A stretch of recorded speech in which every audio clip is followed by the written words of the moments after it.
Hola, ¿qué tal, amigas, amigos televidentes en Extra Plus? Un gusto saludarles, darles la bienvenida a esta edición con la que estamos reiniciando labores esta semana para continuar sumando vigores, y sumamos vigores este 8 de marzo con todas las mujeres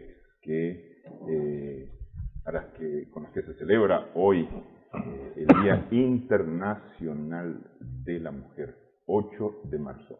Originalmente fue declarado Día Internacional de Lucha por los Derechos de la Mujer, el 8 de marzo en 1910. La primera celebración se hizo en 1911, el 8 de marzo de 1911, y coincide justamente un par de semanas más tarde con el incendio en la fábrica de textiles, en la cual perecen 146 mujeres y 71 más resultan heridas, la mayoría inmigrantes, cuando se desató el incendio en esta fábrica de textiles, cuyas puertas estaban cerradas justamente para que no salieran, de forma esclavizante del trabajo en aquel momento. En Sumando Vigores, este lunes le echamos un vistazo a los principales hechos alrededor de nuestro planeta, esta vez con el doctor Humberto Avilés Bermúdez. Cairo no puede estar con nosotros por razones de trabajo. Bienvenido, Humberto. Ratificamos, pues, esas felicitaciones que deberían ser cotidianas, o todo el año debería ser internacionalmente el Día de la Mujer, porque ¿cómo nos explicaríamos la vida sin las mujeres? ¿No? Otra vez hay que hacerse eco de Rubén Darío, que decía muy bien, muy precisamente, que la vida sin mujer sería pura prosa. Pero más allá de la poesía, yo creo que es importante destacar que afortunadamente vivimos en un país que es el primero de América Latina en igualdad de género. Un tema muy polémico, ¿no? En igualdad de género en cuanto a la ocupación de puestos públicos. En ocupación de puestos públicos, más del 50% de los puestos públicos están ocupados y desempeñados por mujeres. Y si eso se compara con las estadísticas mundiales, por ejemplo, de parlamentarias menores de 20 años que hay en el mundo, pues destaca más la realidad de Nicaragua, ¿no? Que además a nivel latinoamericano es el primero, decíamos, y el quinto a nivel mundial en igualdad de género. Es una buena manera de celebrarlo, pero no para dormirse en laureles ajenos, sino continuar siendo convictos y confesos de que el secreto para la igualdad de género es la complementariedad de los géneros, ¿no? Es decir, en Génesis, en la Biblia, se define muy bien la compañía idónea. Así es. Sí. Y esa frase bíblica de que no es bueno que el hombre, género masculino, esté solo, ¿no? Hay malos pensamientos, no precisamente de carácter oculto, ¿no? Sino todo lo contrario, ¿no? Mencionabas lo de las mujeres jóvenes. Solamente un 1% a nivel mundial de mujeres menores de 30 años Ese exactamente es el ocupan dato. cargos públicos y especialmente legislativos. Así es, sí. Parlamentarios, ¿no? Sí. Que no es el caso de nuestro país, ¿eh? De los 92 escaños que tiene nuestra Asamblea Nacional, la mitad entre propietarios y suplentes son mujeres, ¿no? Lo cual dice de momento suficiente, ¿no? Sí. Y ya no hablemos del tema de las alcaldías, los consejos municipales y los ministerios, pues, e instituciones relevantes de la vida nacional, como puede ser, por ejemplo, la Corte Suprema de Justicia, que desde hace un buen tiempo está presidida por una mujer, ¿no? O los altos cargos en la Policía Nacional, o el porcentaje ya de mujeres coroneles que empieza a ser sustantivo en nuestro Ejército Nacional. No suficiente. Coroneles que van para generales. No suficiente, sí, pero que están ya en el escalafón para ascender al generalato, ¿no? Lo cual es bastante. Y saludar especialmente ese porcentaje siempre mayoritario de trabajadoras de la salud que están en la primera línea del combate contra esta pandemia que hará tristemente inolvidable esta segunda mitad del tercer milenio, ¿no? Naciones Unidas, este año, justamente con esto último que decía, tiene como lema este 8 de marzo, Mujeres Líderes por un futuro igualitario en el mundo de la COVID-19. Y refleja en su informe que pese a que las mujeres están de la mano con hombres en la primera línea de combate del COVID, como trabajadores de salud, asistentes, cuidadoras de personas y demás, ganan un 11% menos que sus colegas varones. Es decir, marcando una desigualdad enorme en cuanto a la ocupación de puestos de igual valía, pero la remuneración es muy por debajo. Sí. También hablan, el informe refleja que en 22 países hay estados o gobiernos dirigidos por mujeres. Y en estos 22 países dirigidos por mujeres, y en donde las instituciones de salud están dirigidas por mujeres, es donde se ha dado la mejor respuesta a la pandemia. Sí. Diciendo mucho acerca del papel de los hombres. Justamente, ya viste en Paraguay, lo que ha ocurrido, las manifestaciones, de las cuales vamos a hablar un poco más adelante, en contra del gobierno por el manejo de la pandemia. Y que justamente ha provocado el cambio del titular del Ministerio de Salud. Del titular del Ministerio de Salud, así es. Por el abordamiento de la pandemia. Pero esto de las mujeres dirigiendo las acciones contra la pandemia no es la primera vez que se menciona, ya se ha venido mencionando a lo largo del último año. Los resultados de su dirección efectivamente han sido siempre más efectivos, mejor trabajo en contra de la pandemia, para la detección de casos, evitar los contagios, las medidas que se deben de tomar, etcétera, ¿no? Sí. No en balde en Nicaragua las últimas titularidades del Ministerio de Salud han estado en manos de compañeras mujeres, ¿no? La última, la doctora Reyes, ¿no? Antes, sí. La doctora Castro, que continúa siendo asesora para asuntos de salud de la Presidencia de la República, y anteriormente otras dos compañeras, ¿no? Decía vos, felicidades a las mujeres en el Día de la Mujer. Hay muchas amigas, hermanas, compañeras que dicen no me feliciten ese día porque nada tienen que felicitar. Y se molestan inclusive por la felicidad. Yo creo que de alguna manera tienen razón por cuanto no es día de felicidades en el sentido, pasó un feliz día hoy. Vos lo decías muy bien, no debe ser solamente por 8 de marzo. A la mujer todos los santos días, 365 días de felicidad. Pero este día es día para recordar todo lo que han logrado las mujeres. Todo lo que han logrado las mujeres y todo lo que todavía tienen o tenemos en la humanidad por reto para lograr equidad. Sí, ¿no? Sí. Yo pienso que no es solamente un recordatorio, sino una historia continua de que no debe haber ser humano que se sienta satisfecho mientras esa verdadera complementariedad de la que hablamos no sea una realidad, ¿no? En primer lugar en nuestro país, que es lo que nos, por lógica elemental, nos toca más cerca y debe de interesarnos, ¿no? Para predicar con el propio ejemplo, ¿ya?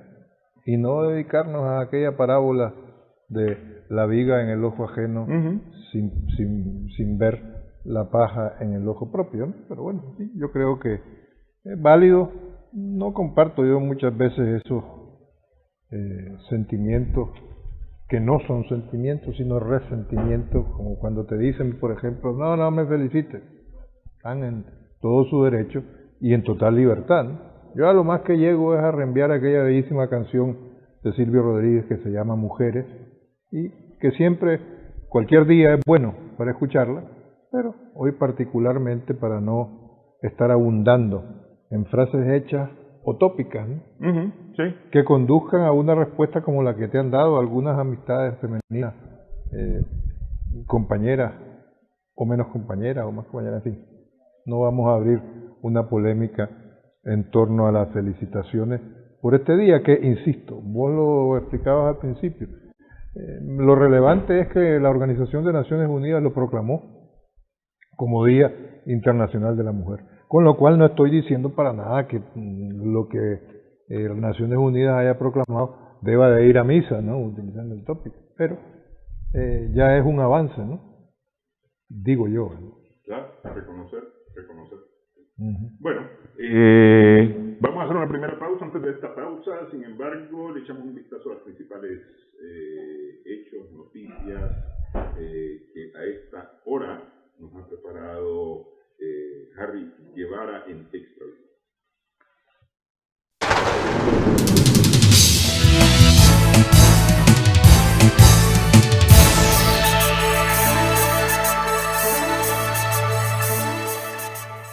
Hola, ¿qué tal amigas y amigos televidentes? Bienvenidos a una nueva edición de Extravisión, de inmediato con las noticias más destacadas a nivel nacional e internacional.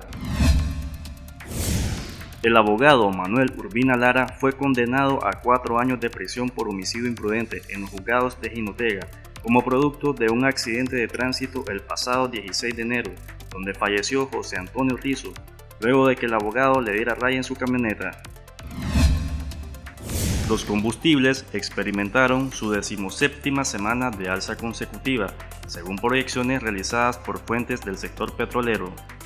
Desde el domingo 7 de marzo, la gasolina super subirá más de 1 Córdoba por galón, la regular 1.10 por galón, mientras que el diésel incrementará 0.38 Córdobas por galón. En saludo al Día Internacional de la Mujer, las autoridades del Ministerio de Educación de Nicaragua presentaron oficialmente la asignatura Derechos y Dignidad de la Mujer, la que será incluida en el plan educativo del país y será enseñada desde preescolar hasta el 11º grado. A partir de este lunes por la tarde ingresará un frente frío, el cual irá descendiendo el día miércoles, informó Marcio Vaca, director de Meteorología del Instituto Nicaragüense de Estudios Territoriales INETER. Las temperaturas máximas serán de 16 grados en el norte, en Managua de 19 grados y en el resto del país de 20 grados centígrados, indicaron las autoridades del INETER. En saludo al Día Internacional de la Mujer, las autoridades del Ministerio de Educación de Nicaragua presentaron oficialmente la asignatura Derechos y Dignidad de la Mujer, la que será incluida en el plan educativo del país y será enseñada desde preescolar hasta el 11º grado. El recuento de las elecciones legislativas y municipales en El Salvador, según datos preliminares este lunes, reafirman la contundente victoria del partido Nuevas Ideas que fundó el presidente Nayib Bukele. Según el escrutinio final, el partido del mandatario tendrá 56 diputados de un total de 84 escaños en el Congreso y 150 alcaldías de un total de 262 que estuvieron en disputa. Por 4º día consecutivo, este lunes, cientos de personas salieron a las calles para protestar contra el presidente paraguayo Mario Abdo Benítez, al que acusan de corrupción y de una deficiente gestión de la crisis del coronavirus, en particular por la falta de material necesario para el personal que combate la pandemia.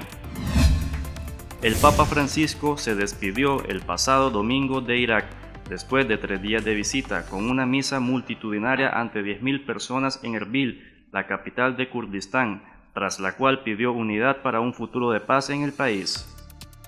Hoy puedo ver y sentir que la Iglesia de Irak está viva, que Cristo vive y actúa en este pueblo suyo, santo y fiel.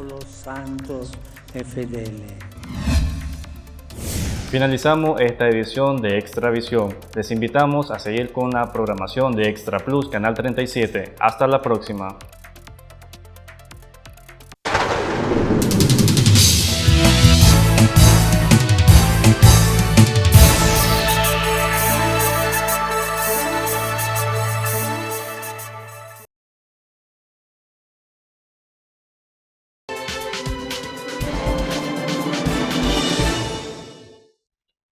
Seguimos tomando vigores. Estamos con el doctor Humberto Avilés Bermúdez. Hay varias noticias que tienen que ver con el COVID que han destacado esta semana. En Nicaragua el tema de las vacunas recibidas por el sistema COVAX, la donación además del gobierno de Rusia, ya la semana pasada está en Estados Unidos la aprobación del plan para enfrentar la pandemia por parte del Senado con la mínima.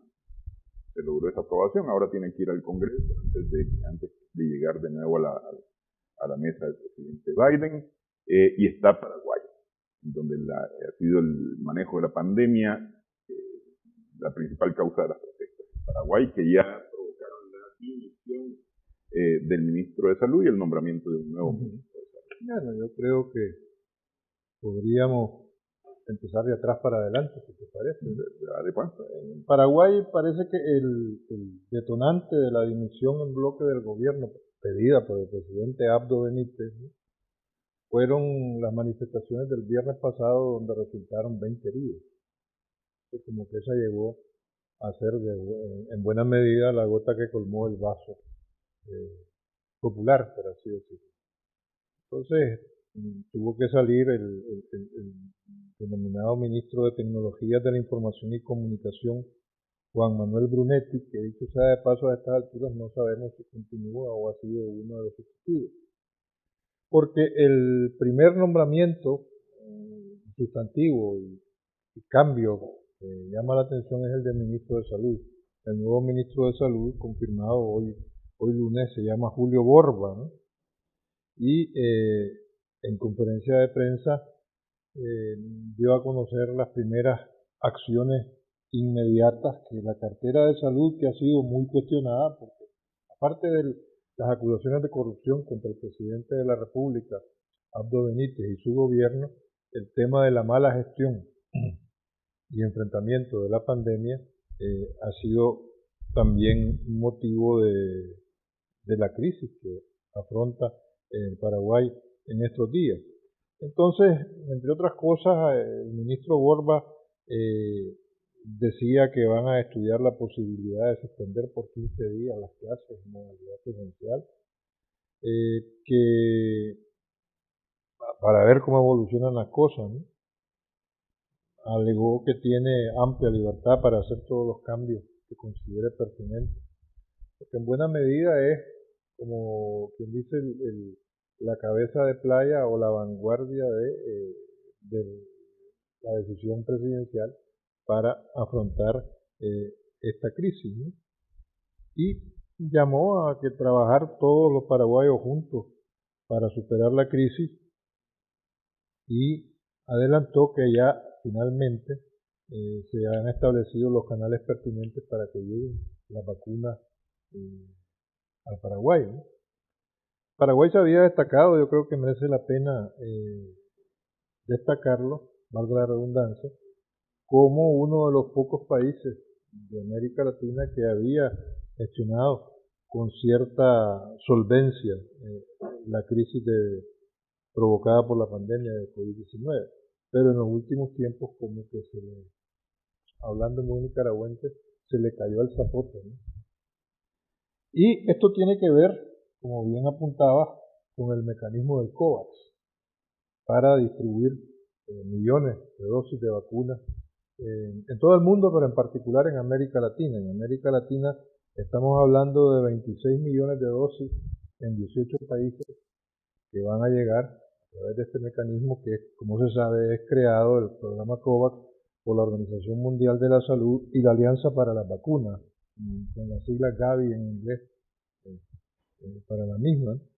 Y estamos hablando que este programa COVAX va a gestionar 237 millones de dosis en los próximos 3 meses, a partir de este mes de marzo.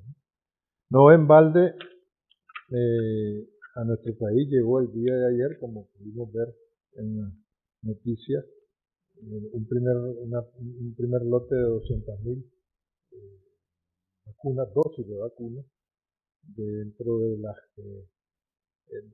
Covishield que están fabricadas en la India, ¿no?, y que son donación del gobierno hindú, ¿no? En el caso particular de Nicaragua, dentro del mecanismo COVAX está previsto que accedamos a 432.000 dosis. Hay que destacar... La mayoría de AstraZeneca, pero que también tienen vacunas de la India. Sí, que son las Covishield y fabricadas a partir de tecnología científica de Oxford, si no me equivoco. Y vendrán, creo que en las últimas partidas o embarques de vacunas, incluso de Johnson & Johnson, que es la Moderna, que se denomina Moderna. Que dicho sea de paso, estas vacunas que hemos mencionado son las que tienen probada una efectividad por arriba del 75%. Incluso por arriba del 90%. El caso particular de la Sputnik 5 rusa, que tiene un 91.7%, y se habla que la Moderna de Johnson & Johnson y la de Pfizer también tienen un 94 punto y algo. Hay otras 2 o 3 vacunas que todavía están, como la China, por ejemplo, que están en la fase tercera y la soberana de Cuba, la soberana de Cuba, que a propósito de Cuba no forma parte del programa COVAX porque voluntariamente Cuba decidió no integrarse en el programa COVAX, según informaba el director ejecutivo de este programa, Seth Berkley, se llama así, ¿no? En Centroamérica van a estar de beneficiarios El Salvador, Costa Rica, que ya están haciéndolo, entiendo, Guatemala, Honduras, Panamá y nosotros, en Nicaragua, ¿no? En el Caribe, República Dominicana, Cuba ya lo decíamos que no, Venezuela no hay datos claros, pero sí va a tener acceso a la vacuna a través del mecanismo COVAX. No aparece actualmente en la lista de distribución porque no están los datos muy claros, pero sí garantizaron el COVAX que va a tener acceso. A lo que estamos asistiendo es a la mayor operación de inmunización global de la historia humana, ¿no? Según decía el director general de la OMS, de la Organización Mundial de la Salud, el señor Adhanom Ghebreyesus, ¿no?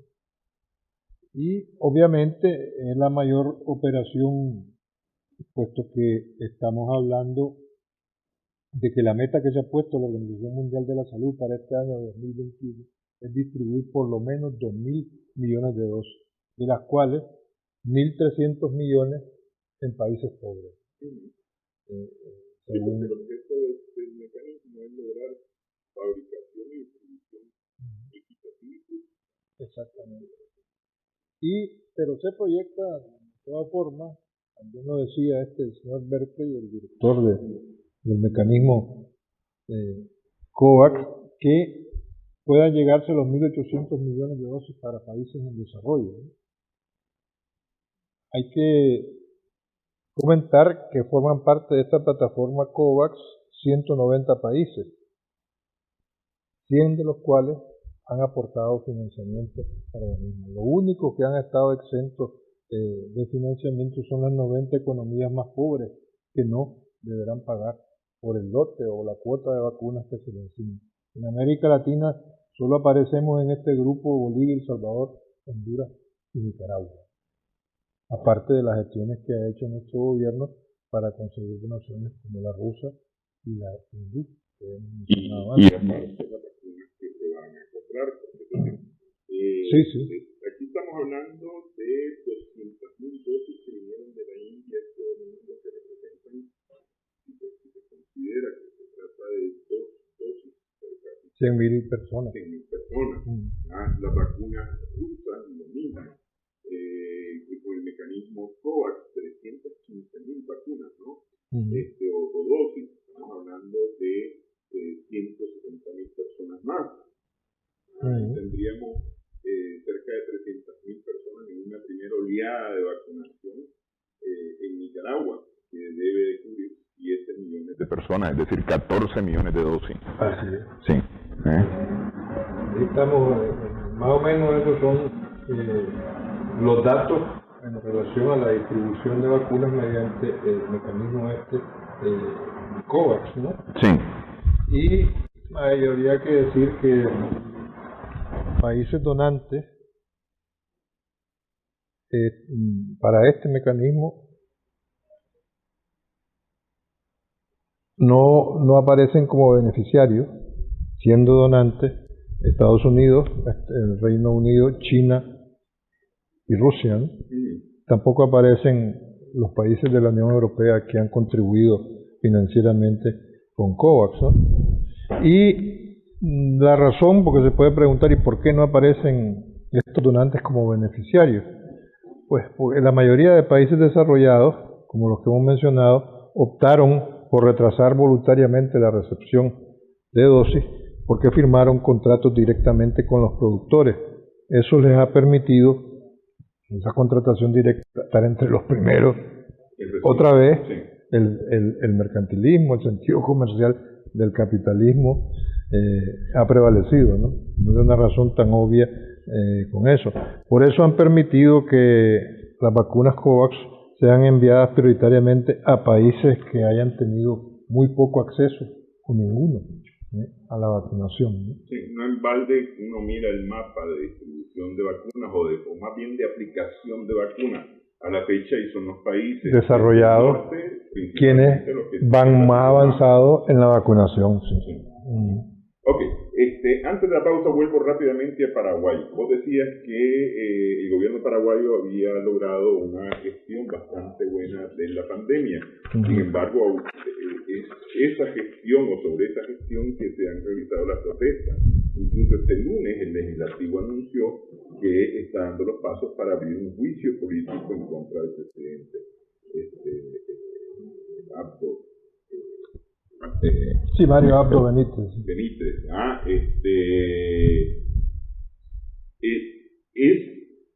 Digamos, justamente el tema de vacunas lo que más daño le ha hecho al gobierno paraguayo.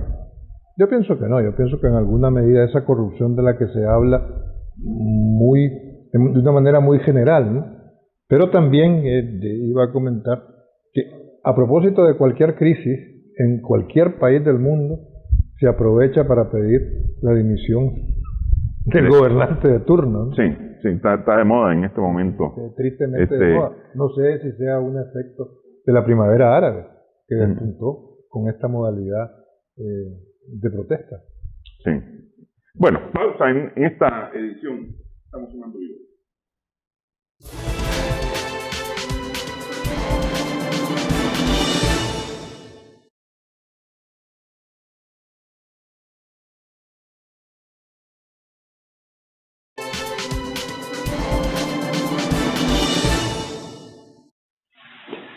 Estamos sumando vigores en Extra Plus. Decía yo que por el COVID estaban las noticias de las cuales hablamos antes, está lo de Estados Unidos, pero también el COVID es noticia en el tema de la visita del Papa a Irak. La primera salida del Papa a Irak. Si querés, vamos con Estados Unidos y después con el Papa. Por la mínima, logró en el Senado el gobierno estadounidense. La mínima de que 50 a 49. Y ese 49 es porque un republicano no llegó.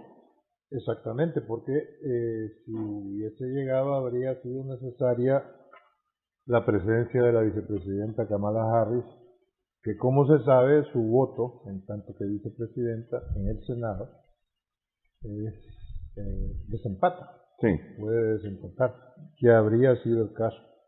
De manera que es la primera victoria legislativa que logra Joe Biden para que le aprueben esa propuesta de prácticamente 2 billones de dólares, 1.9 billones de dólares, que es la tercera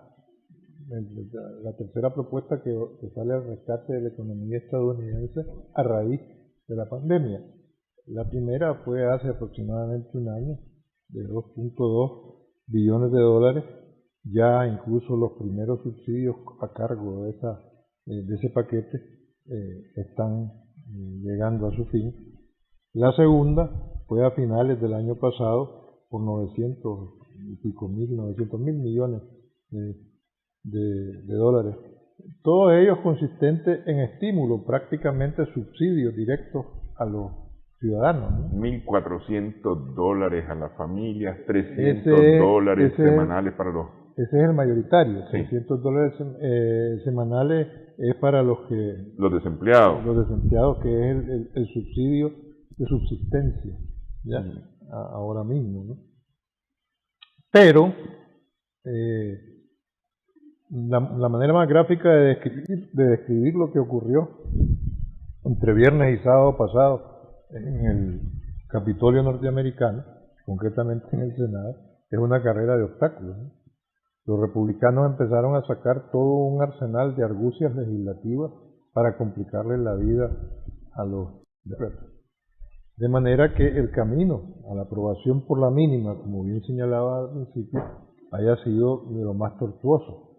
No en balde pasaron toda la noche del viernes y la madrugada del viernes hasta el mediodía del sábado lograron aprobar por la mínima, una vez más, el paquete, ¿no? ¿Qué inventaron, entre otras cosas? ¿O qué hicieron? Que se leyera totalmente el proyecto. Estamos hablando de 628 páginas y eso supuso invertir 12 horas, que se dice fácil, de la acción legislativa, ¿no?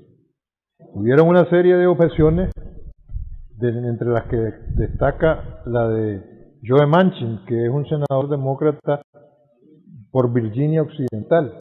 Y Virginia Occidental es un feudo republicano en territorio demócrata, para que nos entendamos, pero particularmente trumpista, donde los partidarios más extremistas y fervientes, buena parte de ellos deben de haber integrado el comando, si se me permite la expresión, que se tomó el Capitolio, ¿verdad? Pertenecen. Entonces destaca Joe Manchin, que es considerado el senador más centrista del Partido Demócrata. Pero sus objeciones, en respuesta a los trucos legislativos, si se me permite la expresión, de los republicanos, provocaron ni más ni menos que un bloqueo de casi 10 horas el viernes, que solo se pudo solucionar cuando los demócratas, la mayoría demócrata, accedió a reducir las ayudas del desempleo a las que vos te referías antes, ¿no? Que se habían estipulado inicialmente en el proyecto en $400 semanales y previo a mediante esas negociaciones se consiguió dejarlas en $300 semanales, ¿no? En este mismo sentido, los subsidios directos, cheques directos a los ciudadanos, se había establecido un techo para acceder a eso de ingresos por $100,000 anuales.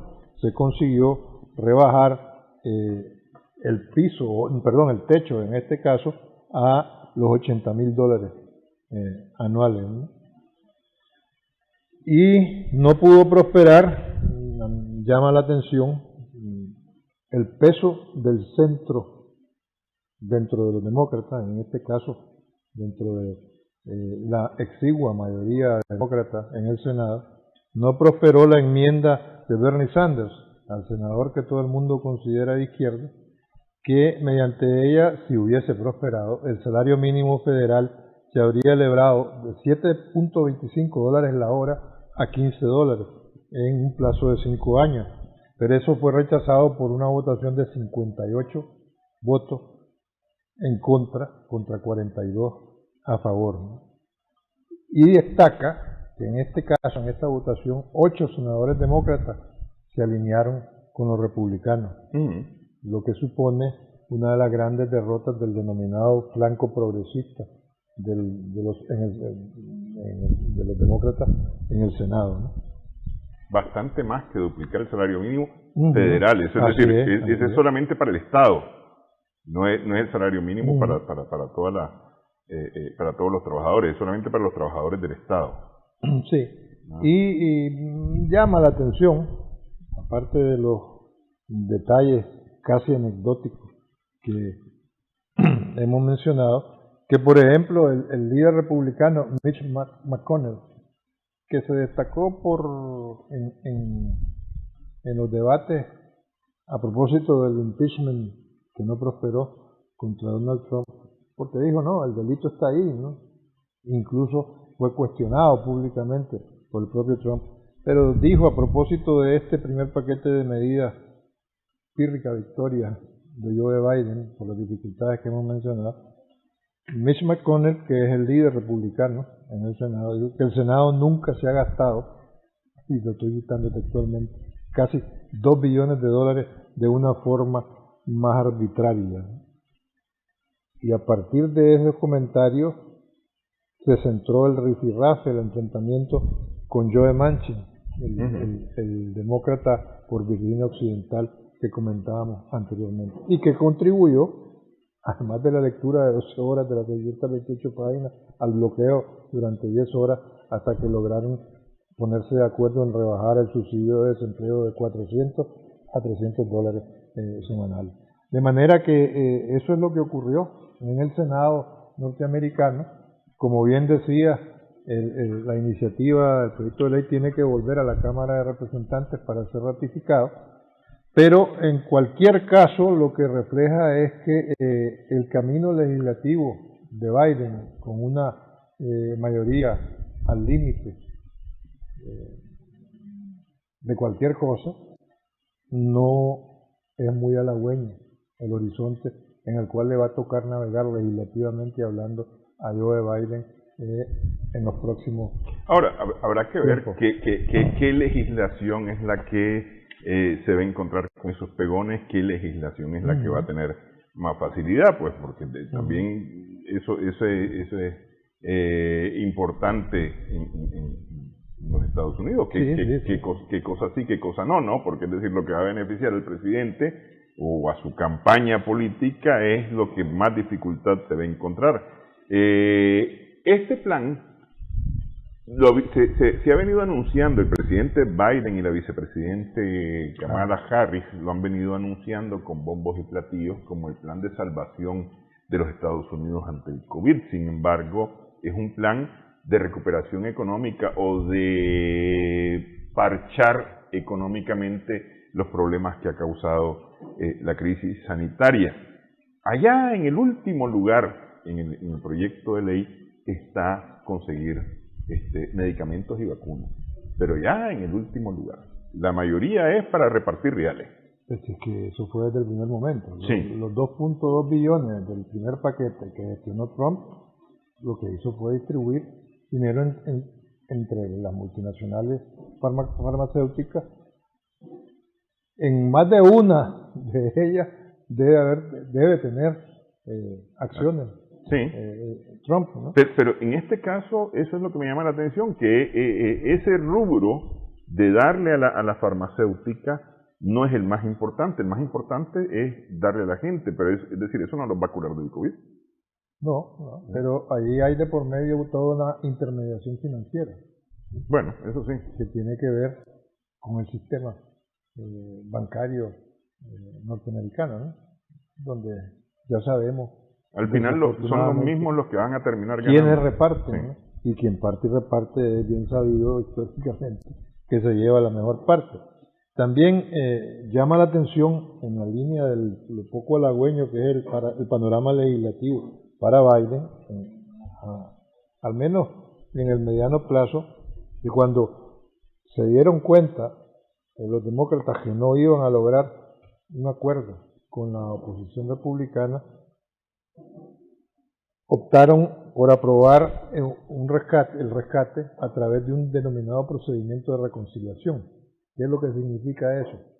Que en vez de aplicar el requisito del 60% de los votos, lograron reducirlo, eso es la reconciliación, a una mayoría simple, que es la que finalmente permitió la aprobación in extremis, y después de todo lo que hemos comentado, de este tercer paquete de rescate, disque rescate económico, que no ha ido al corazón o al origen de la crisis, ¿no?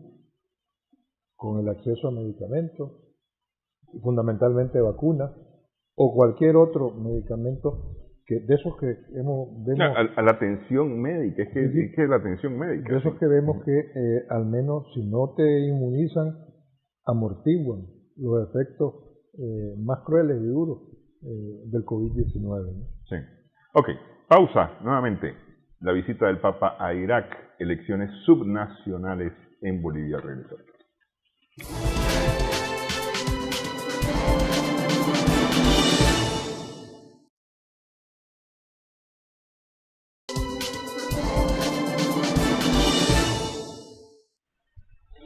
Seguimos sumando vigores.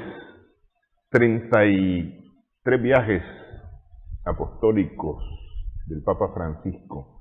El último, el más reciente, 4 días, del viernes a este lunes, en Irak. Su primer viaje tras la pandemia. Decía a los periodistas que se había sentido preso, se había sentido en una prisión durante este último año al no poder estar con la gente, no poder visitar a la gente, porque estuvo guardado, protegido el Papa Francisco. Incluso le dijeron que no fuera a Irak, primero por la pandemia y segundo por la situación de Irak en lo general. Y estuvo, y me parece que tuvo algunos puntos importantes, uno de ellos por el cual ha sido catalogado hasta como hereje, haberse reunido con el ayatolá Ali Sistani, sí, el ayatolá chiita. El jefe de los chiitas iraquíes, sí, que además lo recibió en su casa. Pero también hay que decir, y forma parte de esa prisión que el Papa Francisco sentía y comentaba con los periodistas, justamente en el vuelo de regreso a Roma, ¿no? Que después de 15 meses, por primera vez le permiten dar una conferencia de prensa. Aérea, pues, pero conferencia de prensa. Sí. En el avión papal, ¿no? Y él decía, pues sí, me acusan de herejía, pero hay riesgos que yo debo tomar. Para poder dar pasos como este, pues uno tiene que arriesgarse, ¿no? Dicen que el Papa no es valiente, dicen que soy un inconsciente, o que estoy dando pasos en contra de la doctrina católica, y aquí viene eso de la herejía, y que me pongo a un paso de la herejía. Son los riesgos. Pero son decisiones que no se toman unilateralmente, las tomamos en diálogo, pidiendo consejos. No son un capricho del Papa. Y a propósito del encuentro con Sistani, con el gran ayatolá Ali Sistani, que ya decíamos que no solamente lo recibió en su casa, sino que ya se dice que ese encuentro sentó las bases para un posible nuevo acuerdo, como el que hace 2 años Francisco suscribió con el imán Al-Tayeb, que es el líder de la rama suní del Islam. Ya, entonces, refiriéndose al documento que firmó con Al-Tayeb, Francisco decía que en aquella ocasión el documento se preparó en secreto, como tienen que hacer todas estas cosas, durante 6 meses, y fundamentalmente dice rezando, reflexionando y corrigiendo. Un primer paso, se habrá que dar otros pasos, y todo eso es importante para el camino de la hermandad. Un poco bastante sustentando el encuentro con Sistani, y dice que la imagen que quiso dar no es solamente provocar inquietud en un sector del catolicismo, que no es eso, sino que también debe de interpretarse como un mensaje geopolítico, en clave de geopolítica. Y por eso el Papa dijo que fue un mensaje universal. Y que acuérdate que él ha estado trabajando fuertemente por el diálogo interreligioso. Exactamente. Sí. Y él concretamente decía que para él es un deber peregrinar, hacer ese peregrinaje de fe y de penitencia, y de encontrarse con un hombre sabio como es Sistani, ¿no? Que tiene sabiduría y prudencia, que le dijo a Francisco que hacía más de 10 años que no recibía a gente que iba a visitarlo por motivos políticos o culturales, que solo recibe a gente que lo visita por motivos religiosos. Y destacaba Francisco que Sistani fue muy respetuoso en el encuentro, hasta el punto de que Francisco se sintió honrado, porque estaba claro de que Sistani nunca se levanta 2 veces, y que en el caso de la visita del Papa se levantó 2 veces para saludarlo, ¿no? Es un hombre muy humilde y sabio, y que en definitiva el encuentro le hizo mucho bien en su alma, dice Francisco, que le abrió una luz. Le preguntaron cuáles son sus próximos viajes. Él comentó que tiene un viaje a Hungría, no precisamente invitado de manera oficial, sino que a un congreso eucarístico, y que va a aprovechar para ir a Eslovaquia, ¿no? Y también hay otro viaje peligroso en el panorama. En el panorama, como es la promesa que él hizo de visitar Líbano de nuevo, ¿no? Ya sabemos que estuvo a raíz de la tragedia esa, de la gran explosión que hubo. Y es a propósito de eso que ya comentó que le pesan a los 84 años, que nunca antes ha tenido tantos problemas, fue ostensible y todo el mundo pudo ver la renquera que la asiática le provoca a Francisco, ¿no? Dice que eso no sabe si le va a imponer una ralentización de su ritmo, pero que ni modo, que esto es una consecuencia y que tendrá que afrontar. Le volvieron a preguntar que si hay un viaje a la Argentina en perspectiva, y entonces dice, debo decirles, pero para que no se hagan fantasías de patriafobia, que cuando se dé la oportunidad se deberá hacer. Tanto Argentina, Uruguay y el sur de Brasil abarcan una zona importante. Y ya luego, pues, eso se abordaron. Eso te dice que para América Latina, de momento, no hay viajes próximos del Papa. Así es. Sí. Una manera diplomática de decir eso que justamente está comentando. Y luego le dijeron que era muy arriesgado viajar en plena pandemia. Ya había adelantado que son decisiones que no son unilateralmente adoptadas, sino que se hacen en diálogo, por lo tanto fue el Vaticano quien decidió proseguir con unos planes. 122 periodistas lo acompañaban en este viaje. A pesar de la pandemia y que la seguridad era sumamente... Y yo supongo que estos 122 son vacunados como él, que igualmente ya está vacunado. Por aquello que comentábamos a propósito del mecanismo COVAX, que justamente donde más avanzada la vacunación en el mundo es en los países desarrollados. Ya sabemos que Italia no deja de hacerlo, ¿no? Y él comentó que a propósito de lo arriesgado del viaje por pandemia y por seguridad, que los viajes son un asunto de conciencia. Y a mí me llamó la atención que dijo, los viajes se cocinan en el tiempo, en mi conciencia. Y que fue una de las cosas que más lo hicieron pensar. ¿Sí? Que pensó mucho, que rezó mucho y que al final tomó la decisión libremente porque sentía que le venía de adentro, ¿no? Y que pensó, el que me hace decidir así, en obvia alusión a la divinidad, pues que se ocupe de la gente. Sí. Bueno, el tiempo le terminará dando la razón a Francisco en cuanto a la oportunidad que ha tenido con este viaje de fomentar el diálogo interreligioso, las críticas duras a la religión como motivo de violencia, fanatismo, terrorismo, y ahí se pasa llevando de encuentro, por supuesto, también a la religión cristiana, unas cruzadas famosas, en todo lo que se hace en nombre de Dios hoy día.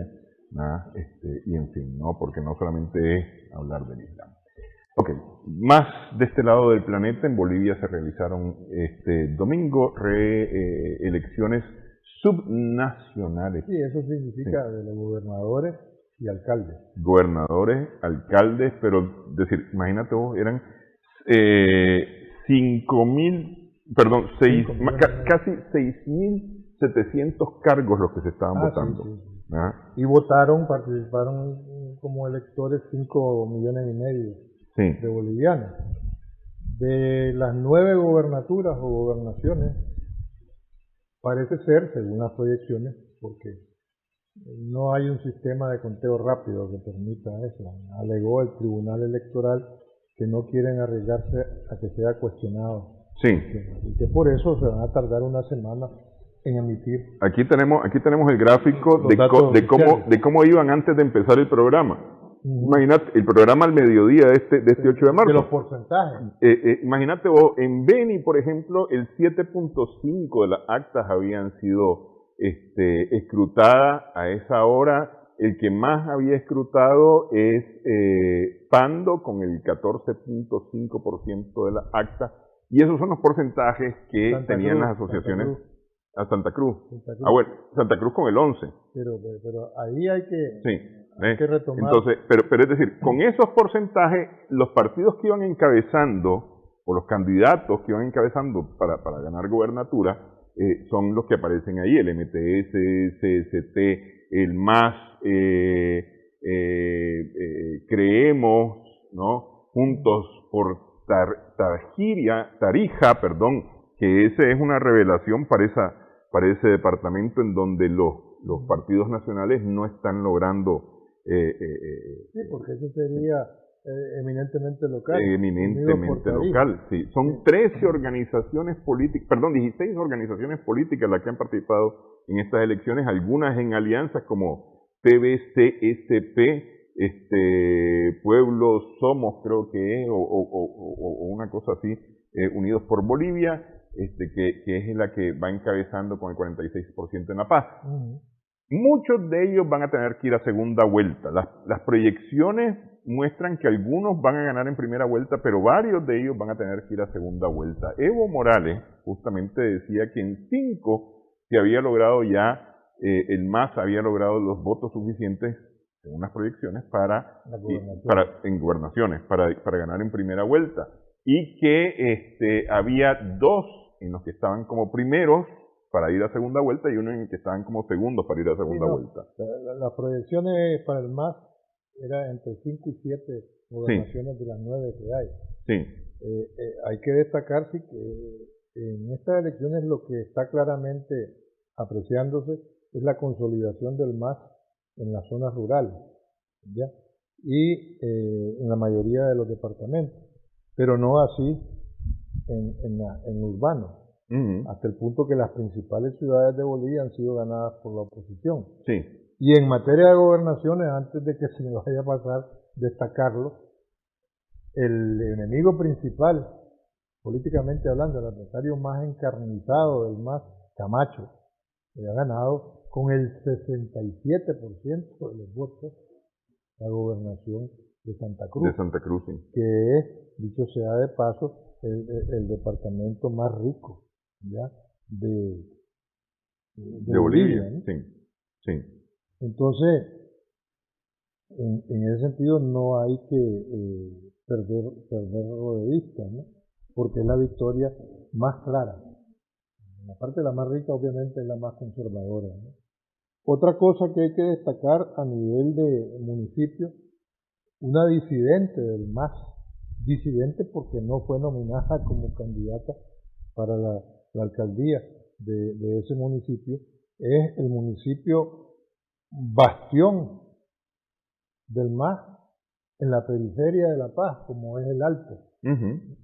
Y entonces es una ciudad de inmigrantes aymaras, de donde salió Evo para el exilio, ir más lejos, y por donde regresó, si mal no recuerdo. Entonces esta disidente que se llama Eva Copa ganó la alcaldía del Alto, lo que ha venido a demostrar en la práctica que el MAS, el Movimiento Socialismo, se equivocó en su decisión de no considerar la candidatura de Eva Copa, que se presentó por la agrupación Jalala, y con esa candidatura logró además batir un récord electoral, logró el 67% de los votos, y entre 9 y 10 concejales de los 11 a elegirse, ¿no?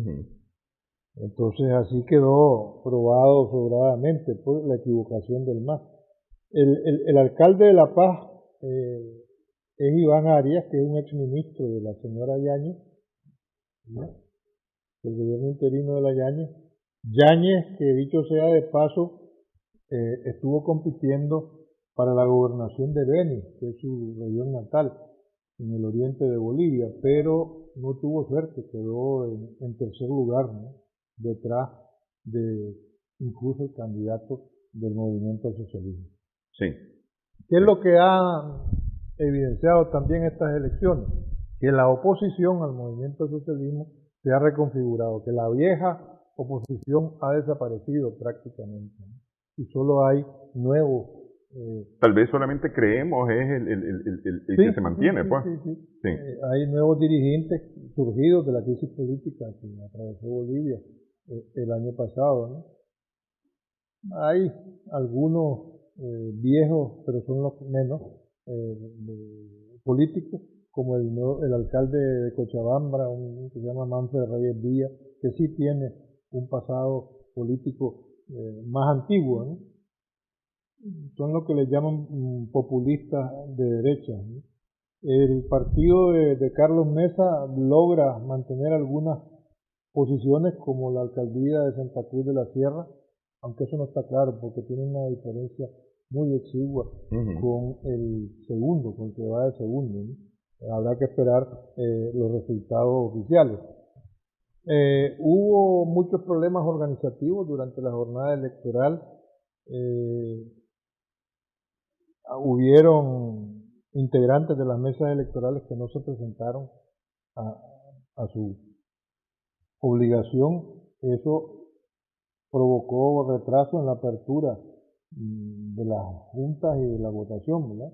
Y tuvo una repercusión inmediata en que se formaron grandes colas en contra de la necesaria distancia social por la crisis del COVID, ¿no? Sin embargo, el Tribunal Electoral, según su presidente, dice que la jornada fue pacífica, en calma, tranquila y altamente participativa, ¿no? Que habría que destacarlo porque eso favorece a la democracia boliviana. El incidente más digno de mencionar es que en una pequeña ciudad del departamento de Santa Cruz, un grupo de gente quemó 14 urnas, ¿no? Y se le ha criticado, ya lo decíamos al principio, al Tribunal Electoral no haber diseñado un sistema de conteo rápido, pero él lo justificó. Lo que pasa es que elecciones, y lo pongo así en plural, casi 5.700 cargos, muchos de ellos uninominales, algunos eran plurinominales, pero la mayoría de ellos uninominales, por lo que se vuelve una elección bien complicada. Y no, decía Romero, del Tribunal Electoral, que no había un mecanismo lo suficientemente confiable. Sí. Menos con la crisis del año pasado, ¿no? Sí. Que todo el mundo tiene en mente lo que ocurrió como para volver a permitir una reedición de esa situación, ¿no? Bueno, segunda elección en pandemia para Bolivia. Exactamente. Segunda elección en pandemia. Vamos a esperar resultados porque la verdad es que todavía no hay resultados definitivos, apenas mirábamos en el gráfico, no han llegado ni al 20%. Dicen que habrá que esperar una semana, más o menos. Sí. Es decir, el próximo lunes tendremos un panorama más claro de cómo queda la composición de las elecciones subnacionales en Bolivia. Gracias, Humberto. Para eso estamos. Gracias a nuestras amigas, amigos televidentes también por su sintonía. Estamos sumando vigor.